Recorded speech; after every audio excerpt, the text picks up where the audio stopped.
പ്രബോധന രംഗത്ത് പുത്തനുണർവുമായി love the Quran masters club അവതരിപ്പിക്കുന്നു രാത്രി സന്ദേശം. എന്നും രാത്രി 9 മണിക്ക് യൂട്യൂബിലൂടെ പ്രസംഗ പരിശീലന കളരിയിലെ പഠിതാക്കൾ നിങ്ങൾക്കായി ഒരുക്കുന്നു. കേൾക്കുക, പ്രബുദ്ധരാവുക, മറ്റുള്ളവരിലേക്ക് എത്തിക്കുക. അൽഹംദുലില്ലാഹി റബ്ബിൽ ആലമീൻ. അസ്സലാത്തു വസ്സലാമു അലാ റസൂലിഹിൽ അമീൻ വഅലാ ആലിഹി വസഹ്ബിഹി അജ്മഈൻ. അമ്മാ ബഅദ്. എൻ്റെ ശബ്ദം ശ്രവിക്കുന്ന മാന്യ ശ്രോതാക്കളെ, അസ്സലാമു അലൈക്കും വറഹ്മത്തുള്ളാഹി വബറകാതുഹു. പരിശുദ്ധ റമദാനിന് ശേഷം നാം ഇപ്പോൾ എത്തി നിൽക്കുന്നത് ശവ്വാൽ മാസത്തിലാണ്. ശവ്വാലിലെ 6 ദിവസത്തെ നോമ്പ്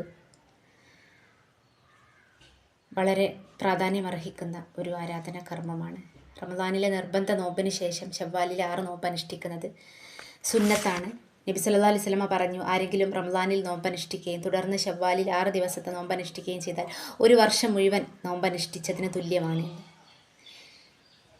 മുസ്ലിം, അഹ്മദ്, തുർമുദി, നസാഇ, ഇബ്നു മാജ തുടങ്ങിയ ഹദീസ് ഗ്രന്ഥങ്ങളൊക്കെ റിപ്പോർട്ട് ചെയ്യുന്നു. ഇവിടെ നമുക്കറിയാം, ഒരു നന്മ പ്രവർത്തിച്ചാൽ 10 നന്മ പ്രവർത്തിച്ചതുപോലെയാണ്. അതുപോലെ പണ്ഡിതന്മാരിവിടെ ഈ ഹദീസിനെ വ്യാഖ്യാനിക്കുന്നത് റമദാനിൽ നോമ്പ് അനുഷ്ഠിക്കുമ്പോൾ 10 മാസം നോമ്പ് അനുഷ്ഠിച്ചതിന് തുല്യവും, ശവ്വാലിലെ 6 ദിവസത്തെ നോമ്പ് ബാക്കി 2 മാസം നോമ്പ് അനുഷ്ഠിച്ചതിന് തുല്യം, അങ്ങനെ ഒരു വർഷം മുഴുവൻ ഫർളായ നോമ്പ് അനുഷ്ഠിച്ചതിന് തുല്യമായ പ്രതിഫലം ലഭിക്കുന്ന ഒരു ആരാധനാ കർമ്മമാണ്. അതുകൊണ്ട് ആരും നഷ്ടപ്പെടാതെ പ്രാവർത്തികമാക്കാൻ ശ്രമിക്കുക. അതുപോലെ തന്നെ ഇവിടെ തുടർച്ചയായി ശവ്വാലിൽ നോമ്പ് അനുഷ്ഠിക്കണോ എന്നത് പലർക്കും സംശയമുള്ളതായിരിക്കും. റമദാനിലെ നോമ്പ് അനുഷ്ഠിക്കുകയും തുടർന്ന് ശവ്വാലിലെ 6 ദിവസത്തെ നോമ്പ് എന്ന് പറയുമ്പോൾ ആ ഒരു തുടർച്ചയ്ക്ക് നമ്മൾ പ്രാധാന്യം നൽകണം. അതിന് കഴിയാത്തവർ ശവ്വാൽ മാസത്തിൽ തുടർച്ചയായിട്ടോ അല്ലാതെയോ അനുഷ്ഠിച്ചാലും മതി എന്നും പണ്ഡിതന്മാരിവിടെ പറയുന്നുണ്ട്.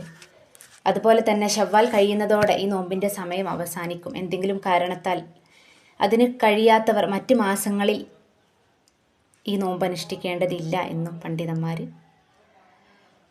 വ്യാഖ്യാനിക്കുന്നുണ്ട്. അപ്പോൾ എത്രത്തോളം പ്രധാനപ്പെട്ടതാണ് എന്ന് നമുക്ക് ഇതിൽ നിന്ന് തന്നെ മനസ്സിലാക്കാൻ സാധിക്കും.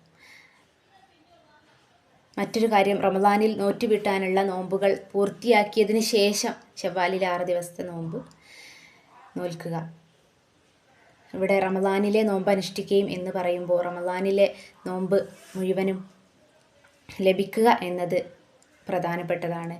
അതുകൊണ്ട് അള്ളാഹുവിനുള്ള ബാധ്യതയായിട്ട് കടം, അത് എത്രയും പെട്ടെന്ന് നമ്മൾ നോറ്റുവീട്ടേണ്ടതാണ്.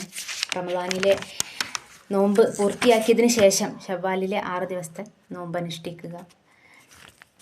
ഇൻഷാ അല്ലാഹ് ഇത്തരം നന്മകളെല്ലാം ചെയ്ത സുഹൃതവാന്മാരുടെ കൂട്ടത്തിൽ നാം ഏവരെയും അള്ളാഹു ഉൾപ്പെടുത്തി അനുഗ്രഹിക്കുമാറാകട്ടെ. അതിനുള്ള കഴിവും തൗഫീക്കും അള്ളാഹു നമുക്കേവർക്കും നൽകട്ടെ എന്ന് പ്രാർത്ഥിച്ചുകൊണ്ട് ഞാൻ എൻ്റെ വാക്കുകൾ അവസാനിപ്പിക്കുന്നു. വാഹിറു ദഅ്വാന അനിൽ ഹംദുലില്ലാഹി റബ്ബിൽ ആലമീൻ. അസ്സലാമു അലൈക്കും വറഹ്മത്തുള്ളാഹി വബറകാതുഹു.